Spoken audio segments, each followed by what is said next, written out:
Assalamualaikum warahmatullahi wabarakatuh dan salam sejahtera. Bertemu kembali dalam channel Cikgu Benso. Hari ini kita fokus kepada tajuk 1.3 keseimbangan daya. Dalam tajuk ini saya mengupas bagaimana untuk kita menyelesaikan soalan yang berkaitan dengan daya-daya yang dalam satu sistem yang sedang dalam keadaan keseimbangan. Kita menggunakan beberapa kaedah yang tertentu. Okey, seperti yang telah kita tahu sebelum ni, konsep pelaraian daya kita menggunanya kembali, dan kita juga menggunakan kaedah yang kita pinjam daripada matematik. Okey, iaitu kaedah hukum cos, hukum sin, kemudian ada juga hukum kompres. Okey, dan sudah pastilah kita sangat-sangat kaitkan itu semua dalam konteks free body diagram. Okey, stay tune, saksikan.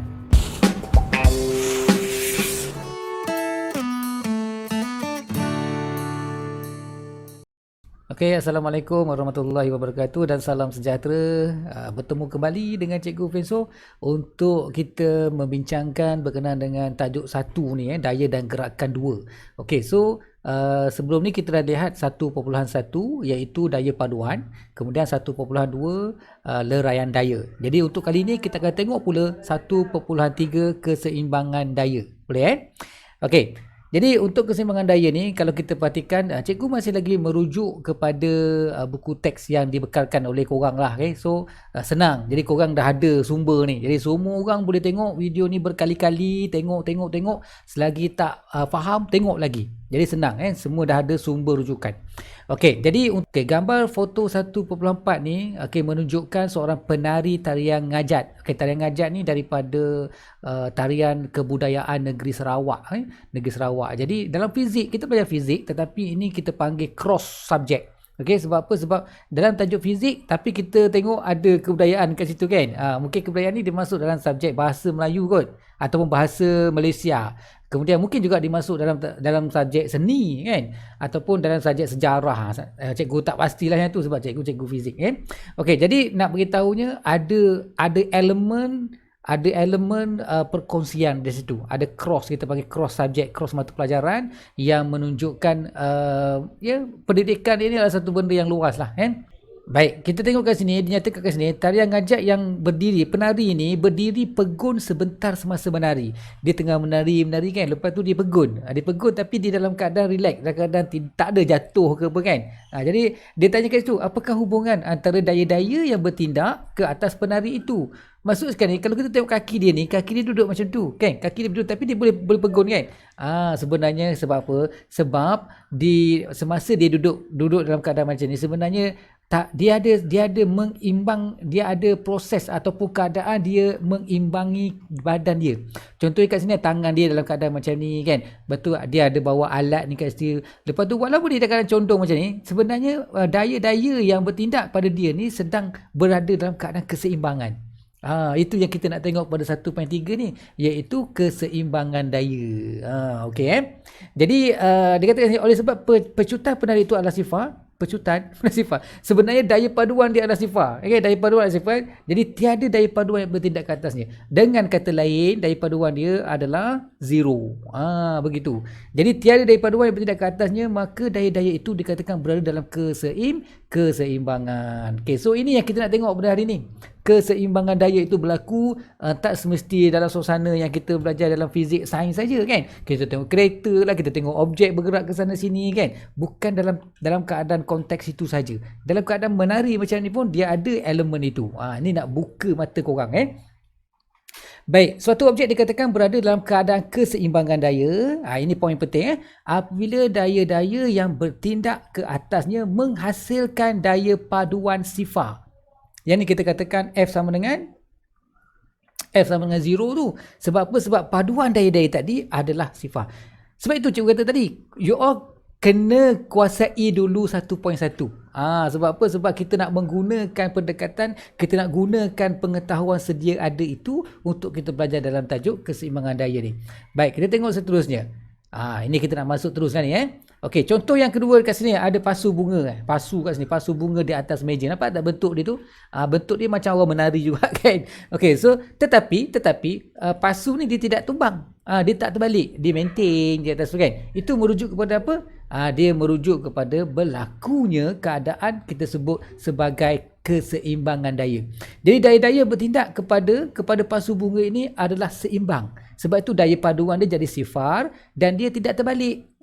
Okey Jadi keadaan dia macam ni. Keadaan dia kalau kita tengok ada pasu bunga di atas meja ni. Okey, so daya paduan dia W dan R sama dengan kosong. Okey, sama dengan sifar, maka dia adalah zero lah. So daya paduan dia. Okey, B ni pula lampu yang digantung dengan dua tali. Ini lebih rumit. Ni keadaan ni lebih rumit. Okay, so dia ada banyak daya-daya dan ada nilai-nilai dia kat sini. Ada 3 yang terlibat kat sini. So kita akan lihat satu persatu. Okay, lampu yang digantung dengan 2 tali. So dalam masa sama dia ada berat, dia weight. Kemudian ada tali yang bergantung kat sini, ada tali yang digantung ke sini. Jadi masing-masing memainkan peranan menyebabkan lampu ini kekal berada di situ. Ataupun dengan kata lain, daya paduan dia adalah sifar. Okay. Dia baca kat situ lah, dia tunjuk kat situ, dia kata dalam darjah 1.23A, ayat atas lah. Okey, pasu berada dalam keadaan seimbangan daya. Dalam keseimbangan daya. Daya paduan bagi W dan R ialah sifar. Jadi dia kata ada berat ke bawah dan ada daya reaction, daya tindak balas ke atas. Dan darjah 1.23B pula, lampu juga berada dalam keadaan keseimbangan. Dia kata dalam keadaan keseimbangan, namun terdapat 3 daya yang bertindak ke atas lampu itu. Jadi hal ini diwakili oleh ada satu terms yang baru, iaitu segitiga daya. Sebelum ni pun kita pernah jumpa, ingat tak? Yang kita nak buat langkah-langkah tu kan, langkah-langkah untuk kita buat paduan tu kan. So kita guna kaedah segitiga daya kalau masih ingat ya. Baik, segitiga daya boleh dilukis untuk menunjukkan keseimbangan daya suatu objek yang ditindak oleh 3 daya atau lebih. Okey, kalau 3 daya ni segitiga lah. Kalau lebih lah kan. Okey, magnitud ketiga-tiga daya diwakili oleh panjang sisi sebuah segitiga. Okey, dilukis secara berturutan pada arah daya-daya tersebut. Jadi macam mana kita nak gambarkan ia berada dalam keadaan seimbang? Okey, macam ni. Terlepas. Okey, jadi macam ni kita buat 3 daya, contoh kat sebelah ni 1.24 ni, kita buat 3 daya W, P dan T dalam darjah sebelah 1.24 berada dalam keseimbangan. Jika dia berada dalam keseimbangan, kalau dia tak seimbang tak boleh guna cara ni Sekarang ni kita andaikan dia berada dalam keadaan keseimbangan, so kita buat keadaan dia macam ni. Macam mana? Seperti mana yang ditunjuk pada darjah 1.24 ni. Okay, kita ada daya W, W, kita ada P dan kita ada T. Nampak? Masing-masing ada arah dia. Ada arah dia dan ada magnitude dia. Jadi kalau kita tengok W ni ada 4 Newton. Arah dia ke bawah. Senang kita panggil yang hujung kat sini bagi W, sini adalah dia punya hujung pangkal dia. Ataupun ada sebut tail, ekor. Ada sebut sini ada dia punya kepala, kan? Head. Kita panggil head to tail, kan? Ataupun ada sometimes disebut tip. Ada juga tip to tail, ada juga. Okey, yang ini pula P dia ada 3 Newton. Magnitude dia arah ke sini pula, arah ke kanan. Dan ada satu lagi daya yang ini dia tunjuk arah ke sebelah atas macam ni dan magnitude dia 5 Newton. Jadi kalau daya-daya dalam keadaan keseimbangan, contohnya yang kita tunjukkan di atas ni, okey, yang ini daya yang melibatkan lampu ni 5 Newton, 3 Newton tadi, kalau kita lerai atau bukan kita lerai lah, kalau kita pindahkan daya-daya ni, kita ambil yang pertama ni W ni dia macam tu. Nampak? Dia ada kepala, dia ada ekor dia kan. Lepas tu kita ambil yang 3 ni, yang 3 Newton tu dia macam ni. Okey, so dia ada kepala dan ekor. Dan lagi satu W dia datang macam ni. Nampak? So, kalau dia dalam keadaan keseimbangan, dan kita tahu pun dia dalam keseimbangan kan. Kalau betul dia dalam keseimbangan, dia boleh melengkapkan satu bentuk yang kita sebut sebagai 3 segi. Okey, so ini yang kita katakan segitiga daya. Dia saling bercantum. Dia saling bercantum head to tail. Okey, dia panggil head to tail, head to tail. Inilah. Okay, so daripada ekor ke kepala, daripada ekor ke kepala, and then dia membentuk satu segitiga yang lengkap ataupun kita sebut close. Satu segitiga yang tertutup. Dia tertutup baik punya. Jadi kalau ditutup ngam-ngam tertutup tu, yes, itu confirm dia dalam keadaan keseimbangan. Ada soalan yang keluar. Ada soalan yang keluar kan? Saya ingat lagi soalan yang tanya. Dia bagi contoh-contoh kedudukan daya. Dia kata macam mana untuk kita buktikan daya ini adalah dalam keadaan keseimbangan. Okay, so senang je sebenarnya jawapan dia. Kita alih-alihkan dia, kita cantum-cantum, and then dia akan jadi segitiga tertutup macam ni. So dia bermaksud dia telah bukti. Itulah bukti dia dalam keadaan keseimbangan ataupun dalam keadaan seimbang. Baik, kita tengok aktiviti yang ni. Ni banyak aktiviti ni. Kita boleh tengok juga apa ni, dekat rumah kita ada lukisan ke, ada jam ke, ada benda-benda yang tergantung ke, kan. So benda-benda macam tu kita boleh tengok, and then cubalah fikir, kan. Cubalah kita amalkan, kita bawa apa yang kita belajar tadi, apa yang cikgu-cikgu ajar, kemudian kita tengok dalam kehidupan kita apa yang kita boleh samakan. Okay? Contohnya dalam kehidupan kita ini, satu objek ni, satu objek yang pertama ni, objek ni dalam keadaan yang kalau dikata dalam keadaan yang seimbang, kalau kata dalam keadaan seimbang, maka daya-daya bertindak. Kalau kita cantum-cantum head to tail tadi, so dia akan dapat satu segitiga, kan. So kita buktikanlah. Okay, so contoh yang tu, kotak pegung di atas satu condong. Okay, satu condong ni kotak ni tak bergerak ke mana-mana. Kalau dia bergerak, itu kes lain. Itu maksudnya dia tak seimbang. Kalau dia tak bergerak, maksudnya kita letak keadaan macam tu, dia tidak bergerak, so dia dalam keadaan keseimbangan. So daya apa yang bertindak kat situ? Yang pertama sekali, of course lah, dia ada berat dia ke bawah, kan? Ada berat dia ke bawah. Lepas tu dia ada daya tindak balas daripada landasan itu, dia akan tolak kotak ni ke atas. So ini adalah daya tindak balas. Dan dalam masa sama ada lagi satu daya, iaitu daya geseran yang menghalang ataupun yang memberi satu geseran lah kepada kotak itu daripada dia menggelosor. Jadi semua itu tidak bergerak, maka kita kata dia dalam keadaan keseimbangan. So kalau kita boleh lerai, kita boleh bawa dia, pindahkan dia akan dapat bentuk segitiga. Begitu juga dengan yang kedua ni, bingkai gambar yang tergantung dengan tali ni. So dia ada T1, katalah ini T1, ini T2, kan. Lepas tu dia ada berat. Okay, dia ada berat gambar ni. Jadi kalau dia dalam keadaan keseimbangan, bermaksud gambar tu kekal tergantung tau. Maksudnya gambar ni kita tengok dia tak jatuh. Okay. Kalau tak jatuh tu maksud dia dalam seimbang lah. Dia tidak bergerak ke mana-mana, dia dalam keseimbangan. So kita boleh bawa T1 ni, kita bawa T2 ni, dan kita boleh bawa W ni, and then dia akan membentuk segitiga. Okay, segitiga daya. Begitu juga dengan yang C ni. Jadi kapal kontena yang ditarik oleh dua buah kapal tunda dengan hal laju yang seragam. So ada daya yang kapal yang pertama bagi, okay, T1 katakan. Lepas tu daya yang kedua yang ditarik oleh kapal 2, T2.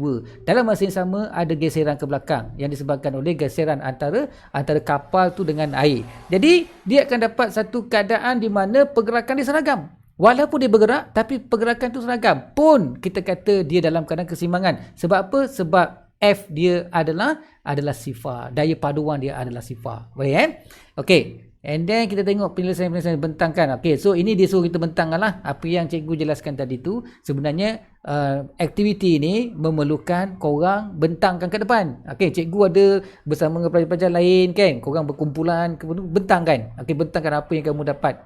Itu dalam aktiviti dalam kelas. Tapi sebab dah tak boleh masuk kelas, kan, boleh juga bentang, kan.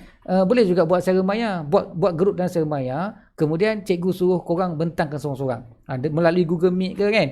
Begitu. Okey, kita tengok lagi seterusnya, aktiviti 1.7 kat sini, menggunakan kit meja daya vektor. Okey, yang ini ada dapat di kedai-kedai, boleh belilah, boleh carilah pembekal kat sini. Yang saya tahu ada tim fikir daripada UPSI tu, tim Dr. Rosli tu. Dr. Rosli tu saya punya sifu lah. Dia pun ada geng, ada grup yang kalau tengok dalam Facebook dia ada grup yang mengedarkan benda-benda macam ni. Ada kadang-kadang dia buat sendiri, kemudian ada pengedar, ataupun boleh kontak dia sendiri untuk dapatkan benda ni. Mungkin dia jual murah lah, okay, berbanding dengan yang buat betul-betul yang dekat kilang, kan. Okay, so ini daya ni pun sama juga. Okay, konsep dia sama. Konsep dia nak tengok ada keseimbangan daya daripada 3 daya yang dikenakan. Contohnya kat sini ada tangkal A, ada tangkal B, ada tangkal C. So setiap tangkal tu ada gantung. So kalau kita tengok daripada tepi macam ni lah. Okay, ni dia punya yang ada angle, yang ada sudut tu. Lepas tu di tepi ni ada tangkal yang menggantung beban lah. Ada gantung beban. So ada 3. Cakap contohnya macam ni dah 3. Jadi dia dekat sini ada ring tau. Kat sini ada ring ni. So dekat ring ni dia ada macam tombol kat situ tengah-tengah. Jadi kalau daya ni seimbang, benda ni duduk di tengah-tengah. Duduk tengah, dia tidak menyentuh mana-mana. Kalau dia berat sebelah kan, so dia tak balance lah. Jadi kita letak pemberat kat sini. Letak kat sini berapa, letak kat sini berapa, letak kat sini berapa supaya dia balance. Dia berada di tengah-tengah macam ni. Dia berada tengah-tengah macam ni. Okay. So ini pun bagus aktiviti ni, kita boleh nampak direct berapa Newton kat sini, berapa Newton kat sini, berapa Newton kat sini. Okay, ini bagus. Jadi cikgu-cikgu yang nak beli, okay, bolehlah cari pembekal-pembekal. Boleh juga contact dengan Prof. Rosli yang saya masukkan tadi dekat Facebook. Pergi tengok dekat Fikir. Okay, ada tim Fikir, dia mengedarkan benda ni lah. So salah satunya, dan banyak lagi yang lain kalau you all nak tengok. Okay, so saya tak nak jelaskan lebih lanjut yang ini satu aktiviti yang kita boleh buat. And then tengok seterusnya lagi. So keseimbangan tadi, menyelesaikan masalah. Okay, yang ini yang penting ni. Okay, kita nak menjawab soalan kan. Kita nak menjawab soalan bagaimana masalah yang melibatkan keseimbangan daya yang berlaku. Okay, so Rajah 1.26. Ini contoh satu. Rajah 1.26 menunjukkan sebuah lampu yang digantung dengan dua tali. Okey, dua utas tali. Tegangan tali T ialah 8 Newton. Ini 8 Newton ni. Manakala tali itu mencondong pada sudut 60 darjah. Ni 60 darjah kat sini 60 darjah kat sini.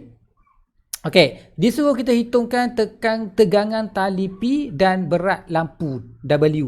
Disuruh kita kira berapa W, berapa nilai P ni. Okey, berapa T ni lah. Okey, saya katakan ini adalah TP lah. Okey, so TP ni berapa kan? Okey, kita tengok apa yang dia buat kat sini. Okey, yang pertama sekali, sebelum kita pergi lebih lanjut, you all dah diperkenalkan dengan free body diagram kan? You all dah diperkenalkan dengan free body diagram. Maksud dia kat situ rajah jasad bebas lah yang kita sebut sebagai free body diagram kan. So apa itu free body diagram? Kita buang semua body yang ada. Kita buang semua objek-objek yang ada, dia cuma tinggal daya saja. So daya bersama dengan arah dia lah, magnitude dengan arah. So contoh dia kat sini, tapi ini belum lengkap lagi lah. Dia masih lagi ada body, ada jasad lagi kan. So sepatutnya tak ada jasad ni. Barulah dia betul-betul kita panggil free body diagram. Okey, bagaimana kita nak menyelesaikan keadaan ini? Okey, yang pertama sekali kalau kita perhatikan, yang pertama sekali, kaedah yang pertama ni, kita buat kaedah leraian daya. Okey, so bagaimana kita buat? Tegangan tali T boleh dileraikan kepada komponen mengufuk TX. Ini penting ni. Sebab tu cikgu kata tadi, sebelum kita buat nak menyelesaikan masalah ni, nak pergi ke topik ini, pastikan you all kena tahu daya paduan dengan leraian daya. Sebab kita nak guna. Okey, contoh kat sini kita dah guna leraian daya kan. So TX dan komponen TY. Okey, komponen TY seperti yang ditunjukkan dalam Rajah 1.27. So kita nak leraikan tegangan tali T tadi tu kepada dua komponen ini, iaitu TX dan TY. Jadi kita gunalah kemahiran dalam 1.2 yang kita belajar sebelum ni. Jadi lampu berada dalam keseimbangan, maka daya paduan ke atas lampu adalah kosong lah, sifar kan. So kita dapatlah leraikan dia dalam komponen TY dan komponen TX. Okey, ini tak nak dijelaskan lagi lah. So kita ada 60 kat sini. So untuk TX dia ialah 8 cos 60 darjah. Manakala untuk komponen Y dia 8 sin 60 darjah. Boleh So ini dah dijelaskan dalam topik 1.2. Okey, so kita dah leraikan dia kepada dua topik, dua komponen. Okey, kita dah leraikan kepada dua komponen. Lepas tu apa yang kita perlu buat? Okey, paduan daya mengufuk sama dengan kosong, iaitu daya mengufuk adalah seimbang. Jadi tegangan tali P sama dengan T yang mengufuk. Kita ambil yang mengufuk ni, antara P dengan T, nampak ni. Ni P kan? P dengan T. Okey, so dengan TX lah. Jadi sebab dia seimbang, kita ambil dia samakan. Jadi kita boleh dapat nilai ataupun persamaan yang berkaitan dengan P. Sebab kita mengambil kira TX sama dengan P tadi. Jadi kita pun gantilah TX tu. Maka kita pun dapatlah P sama dengan 8 darab cos 60. Maka kita pun dapatlah nilai P sama dengan 4 Newton. Nampak? So kita boleh selesaikan untuk menentukan nilai P. Okey, daya paduan untuk B pula. B pula. Paduan daya menegak. Paduan untuk daya menegak. Okey, kita ada. Sebab dia juga dalam keadaan keseimbangan. Jadi kita buat keseimbangan lah. Kita buat yang atas sama dengan yang bawah. Iaitu daya menegak adalah seimbang. Maka kita boleh dapat W kita boleh buat sama dengan TY. Yang komponen Y. Jadi komponen Y kita adalah 8 darab dengan sin 60. Jadi kita pun selesaikan, maka kita pun dapatlah weight dia, berat dia ialah 6.93 Newton. Okey, mudah je kan? Yang penting sekali, you kena faham, you kena tahu dulu bagaimana nak meleraikan daya tu kepada komponen X dan komponen Y. Okey, itu kaedah pertama. Kita juga boleh menggunakan kaedah yang kedua. Ni kaedah kedua, kita guna segitiga daya berskala. Kaedah kedua ni dia kena guna ukuran. Berskala tu maksud dia ukuran lah. Okey, macam mana dia buat? Langkah pertama, kita pilih skala dulu. Kita pilih skala, kemudian kita lukis daya T dengan magnitude dan arah yang diketahui. Maknanya kita guna pembaris lah. Kita guna pembaris. Contoh kat sini, skala diguna ialah 1 cm sama dengan 2 Newton. Okey, 1 cm sama dengan 2 Newton. Jadi, dalam kes kita yang pertama tadi, untuk yang ini, untuk yang T, yang gantung kat sini ni, yang gantung T ni, okey, yang gantung T tu adalah 8 Newton kan?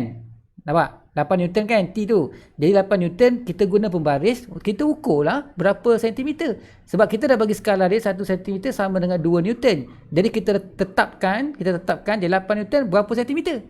Kan 8 Newton jadi 4 cm. So kita guna 4 cm, kita garis buat garisan macam ni. Kita garis itu dengan sudut 60 lah, guna jangka sudut lah. Okey, kita ambil jangka sudut, kita pun buat 60 kat sini. Ada sudut 60 daripada bahagian ataupun garis mengufuk ni. Okey, so kita dapat satu garis. Nak buat free body diagram ni. Kemudian yang kedua ni, lukiskan garis menegak ke bawah. Tadi kan dia dari ni ujung, dia naik kepala kan. Okey, kemudian lukiskan garis menegak ke bawah yang mewakili W. Sebab W kan ke bawah. Jadi garis mengufuk ke kanan yang mewakili P untuk membentuk satu segitiga.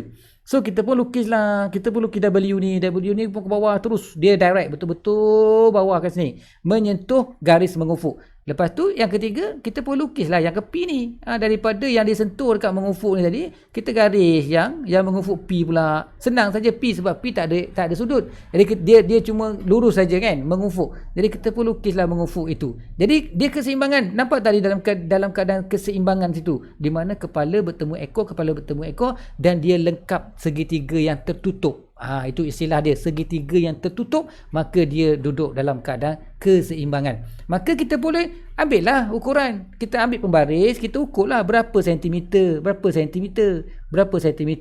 ni, berapa sentimeter P ni.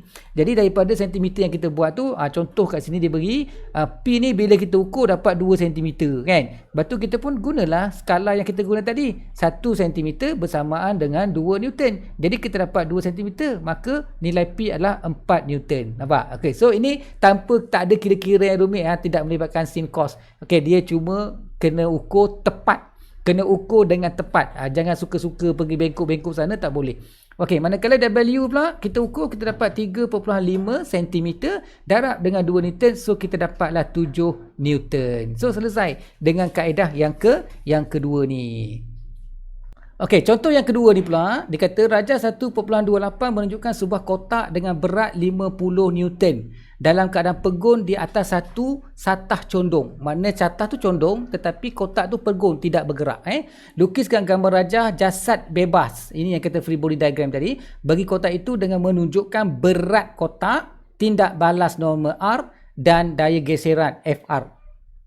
So daripada kotak itu dia suruh kita lukis. So kena lukis lah. Kita kena tahulah. Maksudnya dari sini, yang pertama sekali berat. Biasa berat kita lukis daripada tengah dia. Daripada tengah kotak tu. So dia ke bawah kan. Dia ke bawah. Dalam masa sama ada tindak balas daripada dasar landasan kecondongan tadi. Daripada satah condong tu ada ke atas direction dia. Dan dalam masa sama ada geseran. Dia panggil kat sini di label sebagai FR. Jangan suka-suka buat label lain. Okay, sebab dia dah bagi kat kita. Dia bagi kat kita label-label simbol-simbol yang telah dicadangkan. Jadi kita guna-gunalah ikut soalan tu. Okay, so ini keadaan yang berlaku pada kotak tu. Kemudian kita buatlah dia punya, inilah free body diagram yang kita masukkan tu. Okey, yang kedua dia suruh kita lukis segitiga daya berskala, tentukan magnitude, tindak balas norma R dan daya geseran. So dia suruh kita lukis, jangan guna cara lain. Jangan guna cara lain. Dia suruh kita guna kaedah segitiga daya berskala. Okey, jangan guna kaedah yang lain pula. Okey, yang ke C ni pula, dengan meleraikan berat kotak W kepada komponen yang selari dengan permukaan satah condong dan komponen yang serenjang dengan permukaan satah condong, tentukan magnitude tindak balas norma R dan daya geseran FR. Disuruh kita tentukan nilai R dengan FR, itu geseran. Okey, cara yang pertama kalau kita tengok A tadi, kita kita dah buat tadi jasad bebas tadi, gambar raja jasad bebas free body diagram seperti mana yang ditunjukkan situ. Manakala yang B tu dia suruh kita guna segitiga yang berskala kan. So kita ikut langkah-langkah tu. Kita ikut. Mula-mula peringkat awal ni kita ikut lah. Kita ikut satu persatu kan. Nanti bila lama-lama kita dah belajar, kita dah berlatih, kita dah buat latihan. So dia jadi senang. Dia jadi secara automatik kita tahu dah apa yang kita nak buat. Okay, so yang pertama sekali yang kita tahu adalah weight dia. Berat dia kan. So yang ini dia letak sepanjang 5 cm nampak. 5 cm. Sebab kita tak ada nilai kita tak ada nilai. W ni tak ada nilai. Jadi kita tak tahu. Kita yang buat. Cuma kat sini dia cadangkan. Dia cadangkan 1 cm bersama dengan 10 Newton. Okay, 1 cm bersama dengan 10 Newton. Sebab kita diberi berat dia 5 Newton. 50 Newton. Berat dia 50 Newton. Jadi biar sesuai lah. Kan? Janganlah pula kita letak 1 cm 1 Newton. Kalau nak buat 50 Newton, 50 cm. Mana cukup, mana muat ruang kan. Jadi kita kena pandai-pandai buat anggaran dekat situ. Jadi 1 cm kita letak 10 Newton, maka kita boleh dapat berapa cm untuk 50 Newton berat tu. Kita dapatlah 5 cm. Okay. So 5 cm kat situ kita buat betul-betul straight. Ini yang paling senang. Okay, yang berat ni paling senang sebab dia straight je ke bawah, dia tak ada sudut, tak perlu guna jangka sudut, kita cuma buat satu garis. Okay, ni langkah pertama, kita buat satu garis je ke bawah, itu adalah berat. Langkah kedua pula, kita tanda sudut 40 darjah dan lukis garis BC untuk menunjukkan satah daya FR yang geseran punya. Yang geseran punya kita ambil daripada satah yang 90 darjah dengan ni, ini satah 90 darjah. Okey, kemudian kita buat satah 90 darjah ni dengan weight tadi. Kemudian kita ambil jangka sudut, kita ambil satu garisan untuk menentukan dia punya sudut 40 darjah. So kita garislah 40 darjah kat situ, garis kat sini. Berapa jauh? Agak-agak. Ini tak ada yang tetap punya, tak tahu berapa garis dia. Kita buat je, tapi janganlah panjang sangat. Okey, anggaran kita nanti kita nak buat garisan kat sini ni boleh kena dia. Janganlah buat sampai separuh je. Buatlah sampai lebih sikit. Begitu. Okey, sebab kita tahu berapa dia punya panjang. Okey, lepas tu yang ketiga, tanda sudut 40 darjah dan lukis garis garis AD untuk mewakili daya R di sini. Okey, daya R pula ni. AD, yang ni AD dia ambil 40 kat sini, ambil jangka sudut, tandakan 40. Lepas tu kita garis daripada sini. Yang ini 90 darjah. Betul tak 90 darjah? Kalau kita tengok balik memang 90 darjah lah. Nampak? Ni memang 90 darjah ni dengan satah ni kan. Okey, 90 darjah dengan satah R tu. So ini adalah R lah. Kita ambil pembaris, kita garis kat sini. Ujung ni kita garis dapat 90 darjah. So nampak ada lebih kat sini, nampak? Tak ada masalah sebab kita cuma nak ambil di sini saja. Yang lebih tu biar. Kalau kita guna pensil kita boleh padam. Sebab tu penting bila kita jawab exam, pensel kena ada, pembaris kena ada, pemadam kena ada, jangka lukis, jangka sudut semua kena bawa. Okey, jangan main-main Jangan main-main. Ada 1-2 soalan je nak guna, tapi takkanlah kita nak biarkan kan. Okey, lepas tu kita mau dapatlah segitiga kan, dapat segitiga kat sini kan. Okey, so inilah dia lengkapkan segitiga tu. So inilah segitiga yang lengkap tadi. Dia dalam keadaan tertutup, yes, confirm dia sudah dalam keadaan keseimbangan. Okey Lepas tu langkah yang kelima, ni yang penting ni. Langkah kelima kita pun buat ukuran sisi BD tadi yang kita nak lah. Okay, yang dimeter kita cari tadi. Okay, kita nak cari daya geseran kan, daya geseran FR tu kan. Okay, so daya geseran kita ambil ukuran berapa sentimeter kat sini. Ambil pembaris, ukur berapa sentimeter. So contoh dalam soalan ni dia dapat 3.2 cm. Okey, tadi kan kita dah tetapkan 1 cm bersama dengan 10 Newton. Jadi kita darablah dengan 10. Ini 10 Newton ni. So kita dapatlah 32 Newton untuk daya geseran. Okey, yang ke-6 untuk kita tentukan AD. Kita tentukan AD ni ini adalah daya yang tindak balas satah kepada objek tu. Jadi berapa panjang dia? Dalam contoh ni dia dapat panjang 3.8 cm, darab dengan 10 Newton, maka kita dapat 38 Newton. So selesai masalah kita untuk tentukan berapakah daya geseran dan daya tindak balas yang dikenakan. Okey Okey, untuk nombor C ni kan. Yang C ni kan dia suruh kita leraikan daya-daya. Kita leraikan daya berpandukan ataupun merujuk kepada berat. Okey, so sepatutnya kan berat kan ada kat sini tadi. Okey, sepatutnya berat ada kat sini. And then dia suruh kita buat leraian daya yang selari dengan FR dan selari dengan R ni. Jadi kalau kita lukis balik, kita pindahkan balik, kita kan ada weight kat sini W. Kemudian kita ada dekat sini dia punya RF tu. FR kan. Kemudian dekat sini dia ada arc tindak balas tu kan. So ini adalah close segitiga tu kan. Okey, segitiga tutup tu. And then kalau kita perhatikan di sini R, di sini FR dan di sini W kan. So sudut yang 40 ni kalau kita tengok betul-betul dia sebenarnya sama dekat sini. 40 darjah. Okey, 40 darjah sini.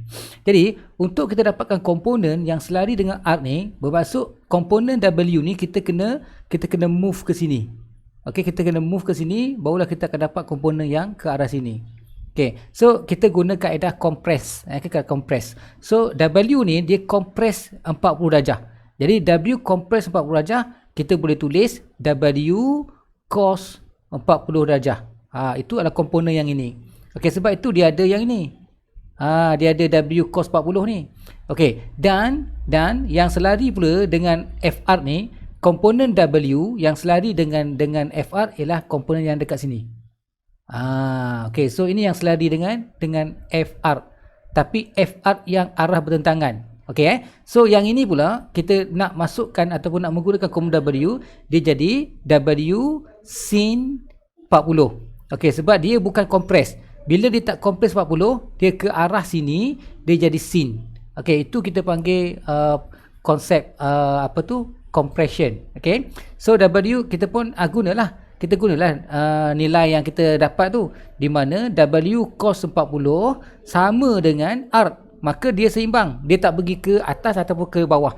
Jadi dia seimbang. Jadi kita boleh buat mana tadi? Okey, ni kan. Ni arc sama dengan W cos 40. Manakala untuk FR ni dia sama dengan W sin 40. Ini dia. FR sama dengan W sin 40. So bila kita selesaikan, kita pun dapatlah nilai FR berdasarkan pengiraan kita dapat 32.14 dan nilai daya tindak balas tu kita dapat 38.30 Newton. Jadi sebenarnya kalau kita rujuk kepada makluman ni, okey, dia kata kat sini kaedah perhitungan macam yang kita guna yang sekarang ni lebih tepat. Lebih tepat, lebih jitu kan, berbanding dengan jawapan yang diperoleh melalui kaedah gambar daya skala yang kita buat sebelum ni. Begitu. Okey, seterusnya and then, contoh yang ketiga ni kan. Contoh yang ketiga ni ada kaedah yang berbeza pula dia guna Okey, so tengok baik-baik.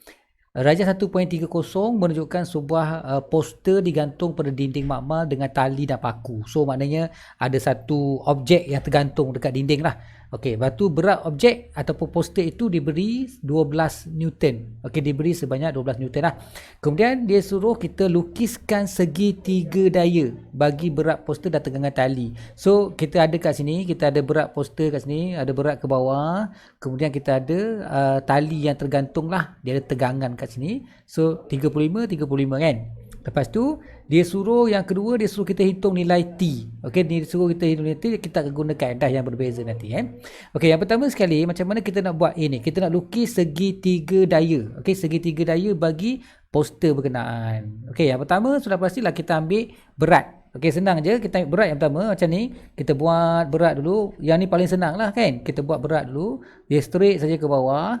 Okey, lepas tu 12 Newton kan. Lepas tu kita pun ambil T ni, T 35 darjah. So kita ambil sudut tegak kat sini. Dia ambil komponen yang mendatar kat situ. Kita ambil sudut tegak kat sini. Lepas tu kita ambil 35 ni. Kalau 35 ni dia berdasarkan kepada bahagian bawah di sini 35 dengan sini.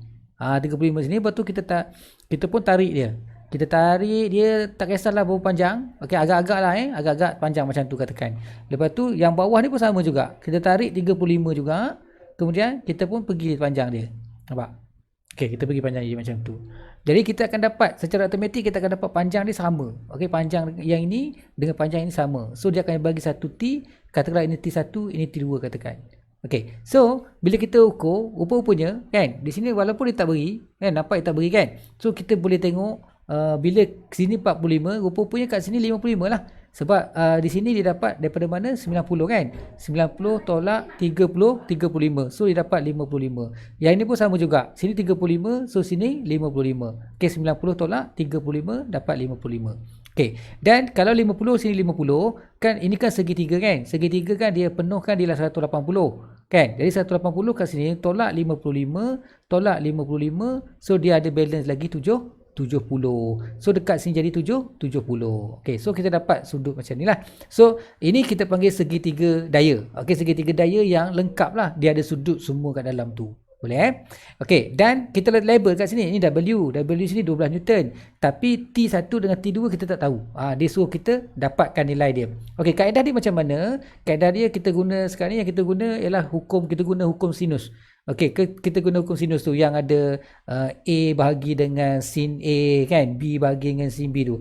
Jadi kalau kita ikut yang umum punya, dia bagi macam ni, A bahagi dengan sin A kan, tu apa, sama dengan B bahagi dengan sin B kan, lepas tu sama dengan C bahagi dengan sin C.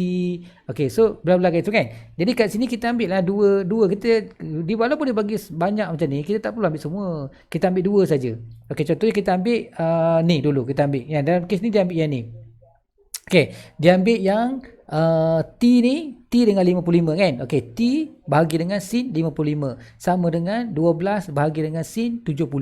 Okey, so dia ganti dengan, dijadikan T ni, T sebagai subjek, kemudian selesaikan persamaan itu dan didapatlah nilai T 10.446 Newton. So didapatlah T. Ini kalau kita guna hukum sinus.